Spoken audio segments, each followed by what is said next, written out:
Salam sejahtera tuan-tuan dan puan-puan, saudara-saudari sekalian, apa kabar semua? Nama saya ialah Dr. Lee dan saya berasal dari Bukit Mentajam, yaitu di sebelah utara Semenanjung Malaysia.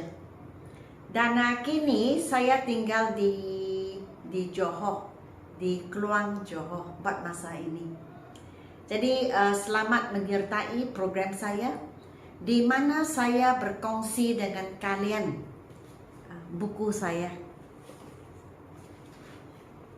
Buku ini adalah buku dwi bahasa, yaitu bahasa Melayu dan bahasa Inggris. Latihannya dalam bahasa Inggris itu memang, tetapi penerangan saya menggunakan bahasa Melayu dan bahasa Inggris, jadi dwi bahasa. Ini atas permintaan ramai daripada subscriber dan pembeli saya. Jadi sekarang buku yang kedua sudah dijual, sedang dijual, dan saya akan memuat naik setiap muka surat di sini, di YouTube channel saya, dan saya akan buat penerangan supaya sesiapa yang telah membeli akan lebih memahami. Dan bagi orang yang tidak membeli dan ingin menonton video saya sahaja, saya berasa okey juga. Saya rasa okey, tiada masalah. Jadi sila mendengar waktu saya buat penerangan supaya kamu lebih memahami. Jadi saya sedang berada kali ini bab ke-16 bahagian 2. Sebab setiap kali begitu juga. Bab yang paling panjang ialah agreement. Agreement itu kita panggil persetujuan. Maksudnya subjek dan kata kerja mesti bersetuju. Okey? Dan ini asasnya. Ini dipanggil the verb to be. The verb to be itu dibahagikan kepada banyak perkataan. Jadi saya satu bab lah. Yang pertama yang telah lalu itu am, is dan are. Sekarang kita sudah sampai ke was dan were.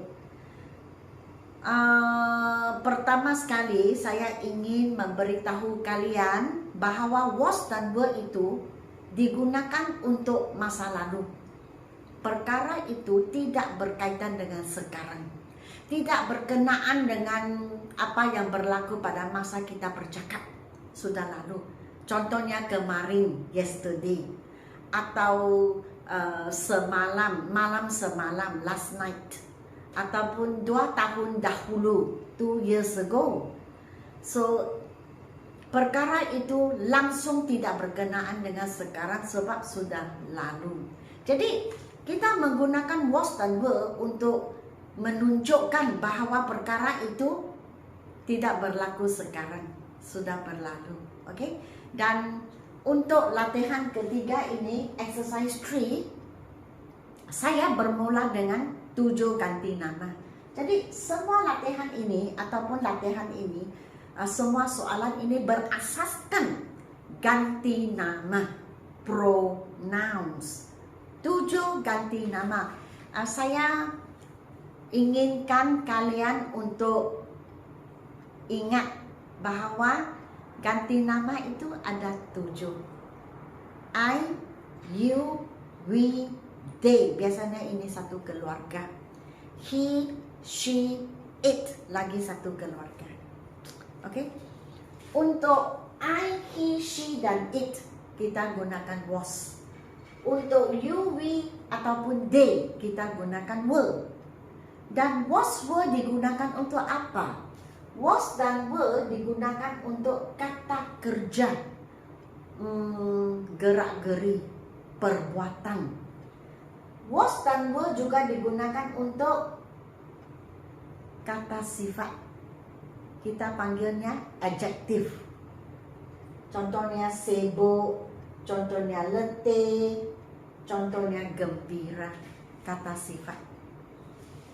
Kata sifat nama. Jadi ingat bahawa was ataupun were digunakan untuk perbuatan, di mana kita tambah ing untuk menunjukkan bahwa perkara itu sedang berlaku pada masa lalu. Okey? Dan ia digunakan bersama dengan adjektif, kata sifat nama. Kata sifat nama contoh sudah diberi di sini, sibuk, letih ataupun gembira. So di sini latihannya seperti biasa tidak cukup tempat. Jadi saya hanya tulis 3 perkataan atau 4 perkataan sahaja. So you kita gunakan were, he kita gunakan was, it kita gunakan was, she kita gunakan was, you kita gunakan were, I kita gunakan was, we kita gunakan were, it kita gunakan was, I kita gunakan was juga. Selepas was atau were, jikalau ia adalah perbuatan, kata kerja, verb, kita tambah ing untuk menunjukkan bahawa perkara itu sedang berlaku pada waktu lalu. So di sini saya akan baca, dan jikalau kamu mempunyai buku ini, kamu telah membeli buku ini, maka sila bersama saya ke lampiran 36, halaman 36, page 36. Saya akan baca dan kamu dengar, ya. So you were resting in the room when we came.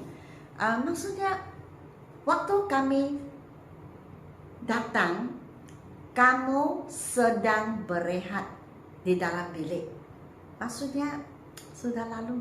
Waktu itu kamu sedang membuat sesuatu. He was listening to the radio at 8 p.m. last night. Jam 8 malam. Maksudnya perkara itu sedang berlaku, sudah bermula, tetapi belum habis jam 8. Tengah berlaku. It was sleeping under the chair all evening. Sepanjang waktu petang. Jadi ingat, kalau ianya berlaku sepanjang hari, sepanjang petang, sepanjang malam, kita gunakan was atau were tambah ing. She was busy the whole day yesterday. Yesterday sudah lalu. Sepanjang hari dia sibuk sahaja. You were doing your household chores the whole day. Sama juga sepanjang hari. Household chores ialah kerja-kerja rumah seperti menyapu lantai, mencuci pinggan mangkok dan sebagainya.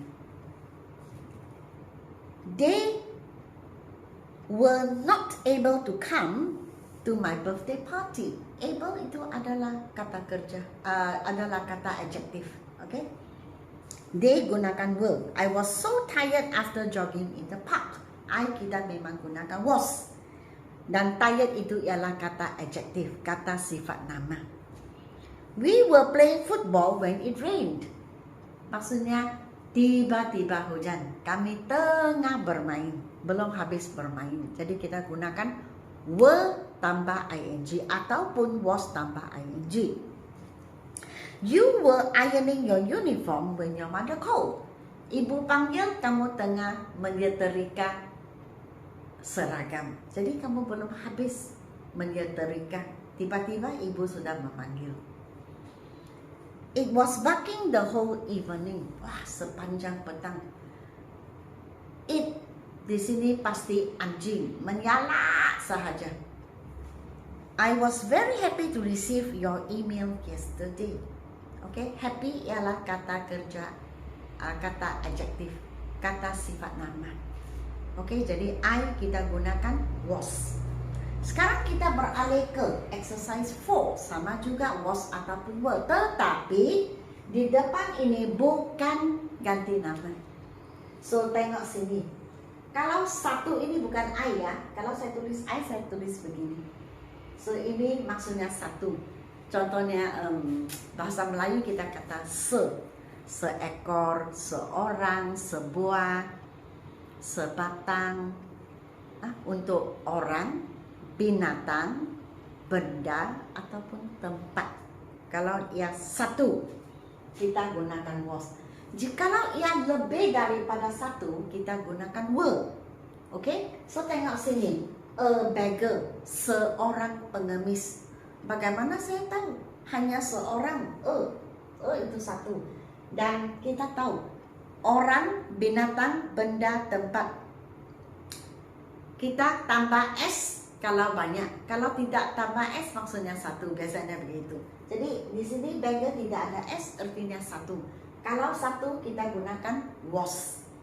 My cousins, sepupu. Ada S untuk orang, binatang, benda, tempat. Kalau kita tambah S artinya lebih daripada satu. Maka kita gunakan were. That mechanic. That maksudnya itu satu. Dan di sini mekanik tidak ada S di belakang, artinya satu. Maka jawabannya ialah was. Those ducks, those maksudnya itu semua, lebih daripada satu. Dan di sini ducks itu ada S maksudnya banyak. Maka jawabannya ialah were.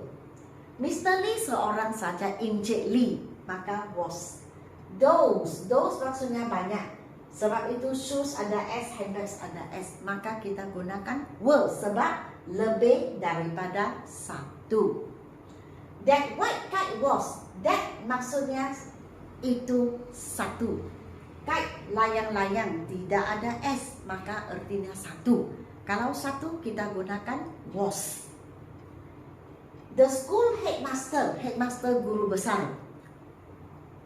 Guru besar ini tidak ada S. Artinya seorang sahaja. Maka jawabannya ialah was. The cats, kucing-kucing lebih daripada satu. Bagaimana saya tahu lebih daripada satu? Sebab cat ada S di belakang. Orang, binatang, benda, tempat, belakang ada S, artinya lebih daripada satu. Maka jawabannya ialah were. The baker, pembuat roti. Baker tidak ada S di belakang. Orang, binatang, benda, tempat. Kalau belakangnya tidak ada S, artinya satu. Kalau satu, kita gunakan was. Jadi the baker was. The Boy Scouts. Scouts ada S pengangkat. Orang, binatang, tempat, benda. Kalau belakang ada S, artinya lebih daripada satu. Lebih daripada satu. Maka jawabannya ialah were. So biar saya baca ayatnya.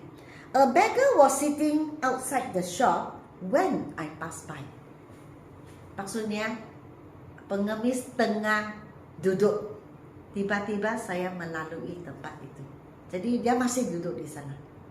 Oke, jadi perkara itu atau perbuatan itu belum habis lagi. Dia masih duduk di sana. Okay. My cousins were not able to visit us during the last school holidays. Were not able to, kata adjective. Okay, tidak dapat melawat kami. That mechanic was repairing my uncle's van when we came. Apabila kami datang, dia masih membaiki kereta. Okay, jadi masih membaiki was repairing.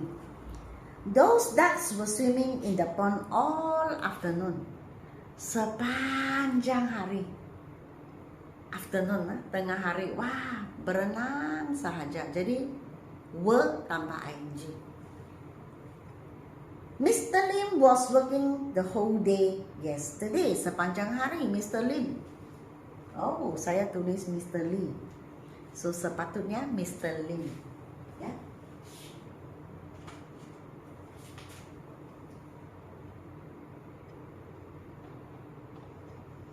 Sepanjang hari.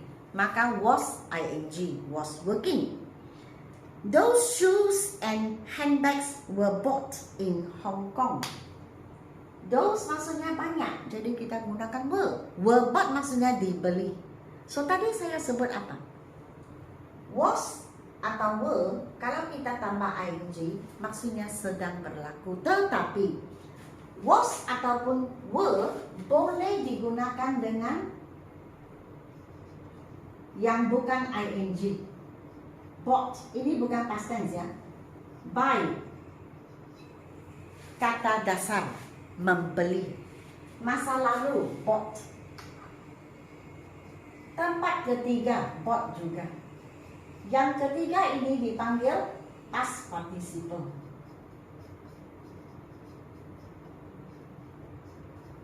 Contoh lagi satu, take, ambil. Tempat kedua, took, masa lalu. Tempat ketiga, taken. Yang taken ini kita panggil past participle dan digunakan untuk bermaksud dibuat oleh. Jadi was bought atau were bought dibeli, dibeli. Was ataupun were taken diambil. So ayat pasif, bangun kena buat, passive voice, dibuat oleh. Okay? The cats were meowing hungrily the whole evening. Sepanjang petang meow meow meow meow sahaja tanpa berhenti. The baker was baking bread at 10 a.m. in the morning. Jadi masa diberi pukul 10. Jadi ia membawa maksud perkara itu sudah bermula tetapi belum habis, tengah berlaku. Maka kita gunakan was ataupun were tambah ing. Okay? The Boy Scouts were tired after the camping trip. Di sini were digunakan untuk menggambarkan kata adjektif bersama dengan kata adjektif. Okay? Penat ataupun letih. Okay? Jadi setakat ini sahaja. Saya sudah habis 2 muka surat. Selepas ini saya akan naik lagi 2 muka surat sampai habis 40 bab. Buku ini 40 bab. Ini konten, kandungan. 40 bab, kita dibuat ke bab ke-16. Bab ke-16, oh, paling panjang. Okay? Dan jikalau kamu ingin membeli buku kedua ataupun buku pertama ataupun kedua-duanya sekali, sila WhatsApp kepada saya. WhatsApp kepada saya ya. 01978782999. Oke.